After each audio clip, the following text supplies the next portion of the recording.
G'day again. In this video we're just going to look at equilibrium.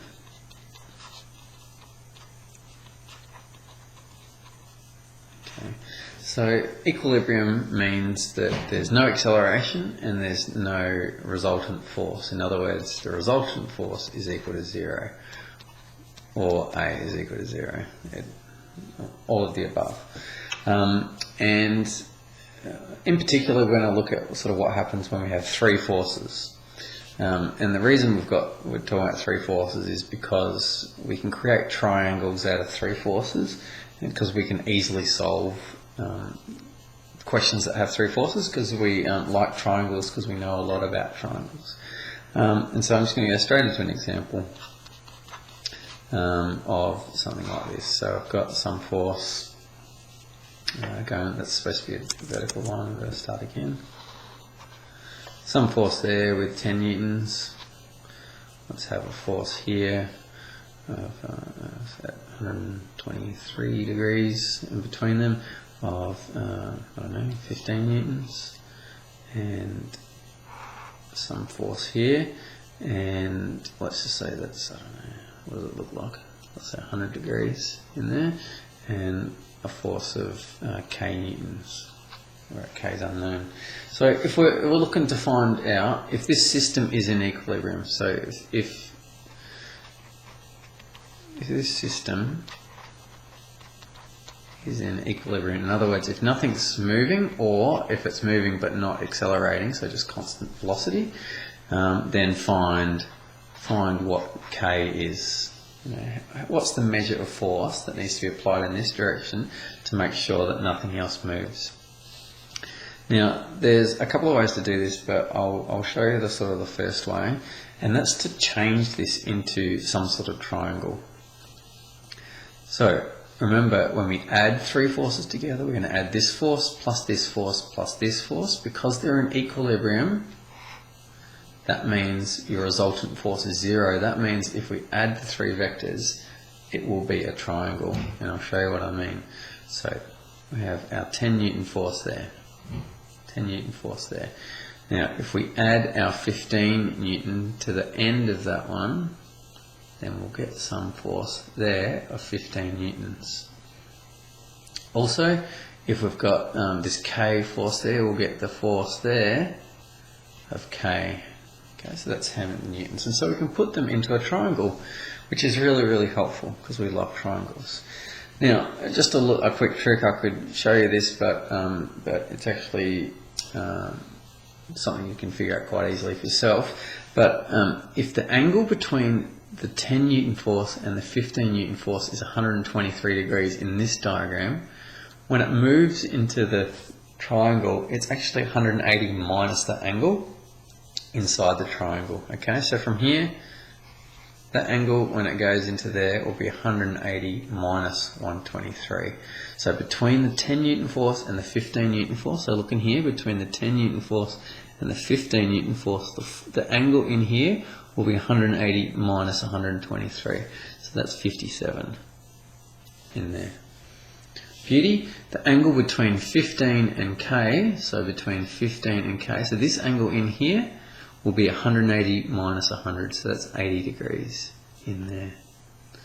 And if we want it, we could figure out what this one here is, okay? So we don't actually need it, but you could figure out what that one is, no problems. Once it's in a triangle, this is really helpful because we love triangles. We can use the sine rule, we can use the cosine rule, you can use trig, you know, different things. We can use all sorts of things to be able to solve for angles and for magnitudes of sides. So in this case, we could just use the cosine rule. So we know that the magnitude of k squared is equal to 10 squared plus 15 squared minus 2 lots of 10 times 15 cos 57 degrees. And we can figure out what k squared is and then figure out k equals. So it's easy. So that's the first method I'm going to show you. If it's in equilibrium, change it so that it's into a triangle. Remember that the angles between forces, when you change between this diagram and this diagram, will be 180 minus whatever that angle is when you go into the, otherwise you're going to get some weird sort of answers. So that's the first one. The second one I'm going to show you is Lami's theorem, which is really, really good. I'm not going to prove it now. Makes you sound a bit lame, but it's actually a really, really simple proof. That see if you can do it for yourself. I'm going to show it in class, but that's okay. So if we have some force P, some force Q, some force R, and it's in equilibrium, and that we have, I'll just do it different because P looks a bit funny. Difference between a capital P and a small p, and Q. So these are the angles. So angle Q is there, and the angle R is there, and the angle P is there. Okay. So if we have that, what Lami's theorem says is that P over sine P is equal to Q over sine Q is equal to R over sine R, which is really, really helpful. It's a really, really good result. Allows us to, if in equilibrium, must be in equilibrium, R must be equal to 0 for this to work, because we need to be able to translate that into a triangle like we just did. So if you want to prove this, take this, translate it into a triangle. You get a triangle with sides with angles between 180 minus R, 180 minus P, 180 minus Q, and sine. Anyway, you'll figure it out. Get there, and you'll get this result. But let's use this result, and I'll just do a quick little bash down here. Let's have 10 newtons this way. Let's have 6 newtons this way, and let's x newtons that way. 123 degrees there, and I'm just really being boring, but 111 degrees, whatever. Okay, so get something like that. What we can say is the following. We know that x over sine 123 is equal to 6, well, let me write them all down and then you can just see what I mean. So x over sine 123 is equal to 6 over sine of whatever the heck that is, could figure it out, equals 10 over sine 111 degrees. Okay, and so we look at that and we go, well, x is what we want to know.